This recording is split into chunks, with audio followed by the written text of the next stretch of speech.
l'automne, c'est parti pour un zoom sur les 5 plantes au feuillage spectaculaire que tu as certainement dû croiser dans la rue. C'est parti! Le ginkgo biloba et son feuillage jaune doré à l'automne qui est juste sublime. Sinon, au printemps-été, il a un feuillage vert. C'est un arbre originaire d'Asie avec une symbolique très forte de paix et d'espoir car en effet, il a survécu à la bombe à Hiroshima. Et c'est également un arbre préhistorique. Alors au niveau de l'entretien, il est très simple, il n'a aucune maladie connue.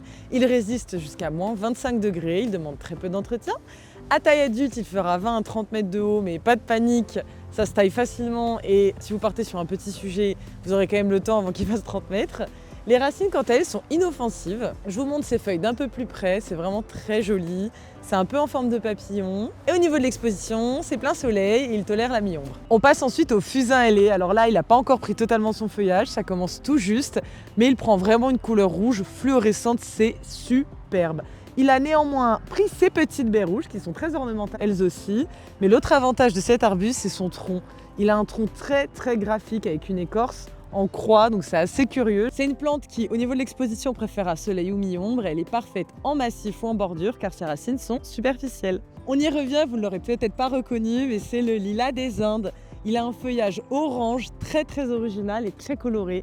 C'est sublime après vous avoir fait une floraison spectaculaire. Et on retrouve encore mieux son joli tronc, assez graphique et d'une belle couleur. Donc le lilas des Indes, exposition plein soleil, les racines sont plutôt superficielles.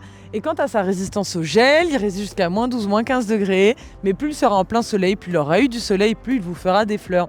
Pensez surtout à bien le tailler car il fait ses fleurs sur les nouveaux rameaux de l'année. Autre grande star de cet automne, le liquide en barre. Vous avez dû le voir, il y en a beaucoup dans les villes. C'est vraiment une plante qui est superbe et qui demande peu d'entretien. Ici, il n'a pas non plus encore pris ses couleurs, mais je vous montre une photo, c'est sublime.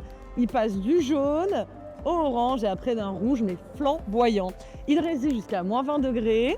Il préfère une exposition plein soleil et quant aux racines, elles sont traçantes. Donc cette fois-ci, il faut mieux les éloigner de votre terrasse ou de votre mur de environ 5 à 6 mètres et des canalisations également.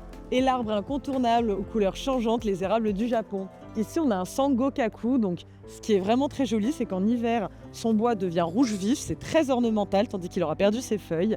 Et à l'automne, comme vous pouvez le voir, il a des feuilles jaunes vifs et orangées. C'est superbe. Son exposition préférée, c'est la mi-ombre. Il résiste jusqu'à moins 15, moins 20 degrés, mais veillez quand même à éviter les vents trop secs et le soleil brûlant. Ses racines sont totalement superficielles, il se porte aussi bien en pot qu'en pleine terre. Vous pouvez retrouver toutes ces plantes dans notre site internet. Bonne visite!